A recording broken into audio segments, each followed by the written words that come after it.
What a year it's been for you. It's only June. It's only June, and it probably feels like a decade for you. Yeah. And I know things have quieted down on private credit, but you still get glimmers of it or glimpses of it. 2 funds specifically called out for redemptions, putting gates. I mean, do you, in your mind, have things quieted down, or is there still stress that needs to be worked through? I don't. It's not stress. I think there's education that needs to get worked through, and I think with each quarter of redemption, people are going to begin to differentiate between people asking for redemption in a partially liquid fund versus underlying performance and fears of stress in the private credit markets. So what's so dissonant about this conversation is the corner of the private credit world that sits in these illiquid funds is tiny. It's about 10 to 15% of the entire private credit asset base sits in these funds. So to just be talking about this disconnected from the broader institutional market is probably a missed opportunity. But when you look at the underlying performance is delivering exactly the investment outcome that these investors signed up for. So I think it's more of a conversation about investor psychology and behavior within these structures as an indictment on private credit. And I do think it calmed down when we had earnings and the market saw that folks like us were growing 25 to 30% year on year, that the institutional investor was seeing this as a huge opportunity to come into a market that was maybe seeing liquidity come out of it and returns were improving. So I think it's just going to take a little bit of time for people to see the performance demonstrate that durability, and then the way people are perceiving this redemption queue will likely change. Right. I mean, it's the great irony of Ares every quarter raises some new record fundraising figure. So point very well taken.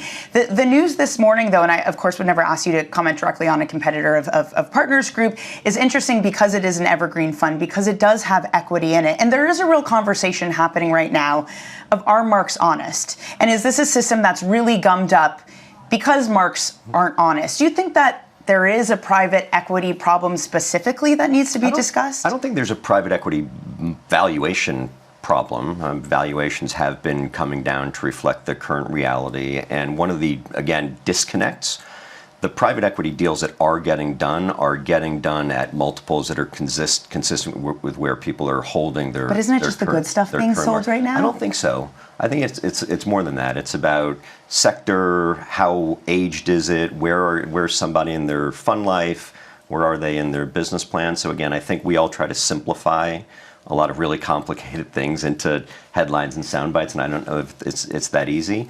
I do think part of this private credit thing, and it's not meant to be disparaging, is to talk about private credit in the context of private equity. And so one of the things that we've tried to highlight is that the private credit market sits at about a 40% loan to value, meaning it's underpinned by a significant amount of private equity.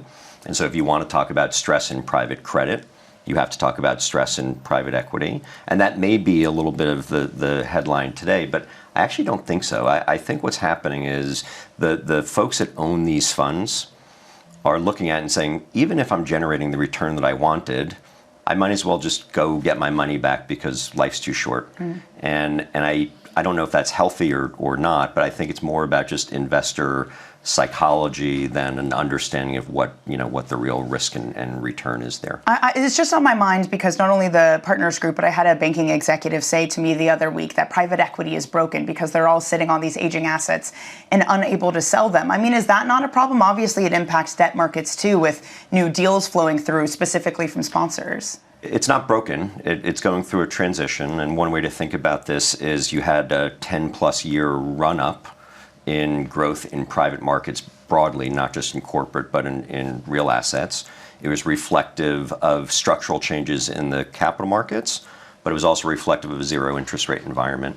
And so you have roughly 30,000 companies today that are owned in the private equity ecosystem that are really, really good exposures, but were probably bought at a valuation multiple that was reflective of a lower interest rate environment and a capital structure that was probably also taken on when rates were lower.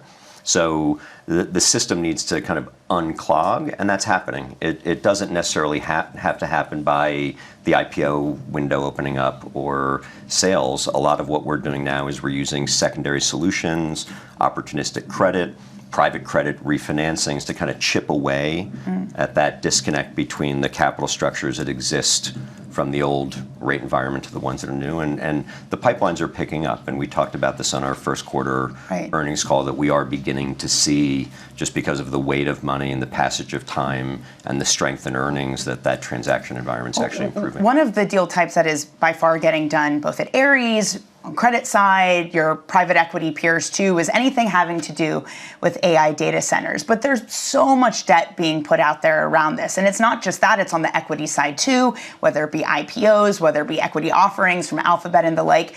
Do you worry at all that the supply-demand dynamics are going to flip? Because it used to be part of the bullish case. There's so much money that needs to be put to work. Just the immense amount of money that needs to be spent on this project. Does something change in the marketplace? I think the way that we're experiencing it, and again, complicated ecosystem globally, different counterparties, different parts of the AI ecosystem, core cloud versus large language model training. So you have to really zoom out and start to think about where the investment's being made and what the risk of that investment is. And I do think the market's getting better at differentiating between locations, technologies, counterparties, lease risk, duration risk, all of those things. Whenever I think about risk and talks of bubbles, I always ask myself, where is there leverage in the system that's either seen or not seen?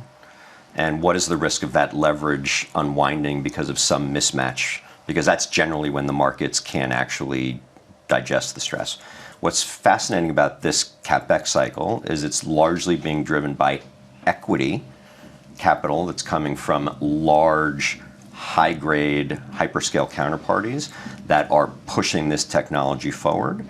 And the leverage side of the equation is happening at the asset level in a very structured, well-understood way. So right now, it does not feel in any way over-levered or out of balance. In fact, there's just not enough capital right now to keep pace with the technological change. And so there's a capital constraint, there's an energy constraint, there's going to be a water constraint. So we have to start to think about, even as fast as these technologies are moving and as quickly as we can build powered shells and deliver them to our partners, there's going to be other constraints that come in and that are going to slow the pace of progress a little bit here. Hey, Mike, before I let you go, I would love to ask about the world of sports. I know you talked about it on stage too. One of the things I've always been really curious about you, because you both are a personal owner in things like the Orioles, the LAFC, but then Ares also has this really vast and sophisticated sports platform that runs multiple geographies.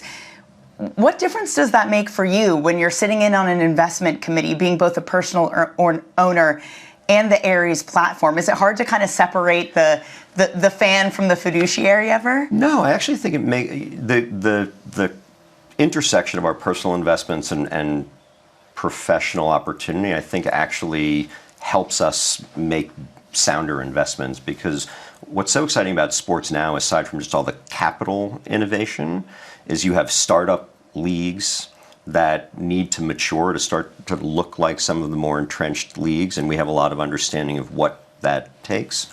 And then even within the mature leagues, you have a lot of assets that have been family owned for 30, 40, 50 years, and the ability to come in and apply best practices in terms of running the business, bringing data and analytics and different medical views, whatever it is, I think there's a huge opportunity through professional ownership of sports to really transform the asset in a way that we haven't seen before. This is why I couldn't be an investor, because I'd be like, this is a cool sport, and that's why I'm investing in it. Mike, thank you so much for joining. Michael Arougheti of Ares.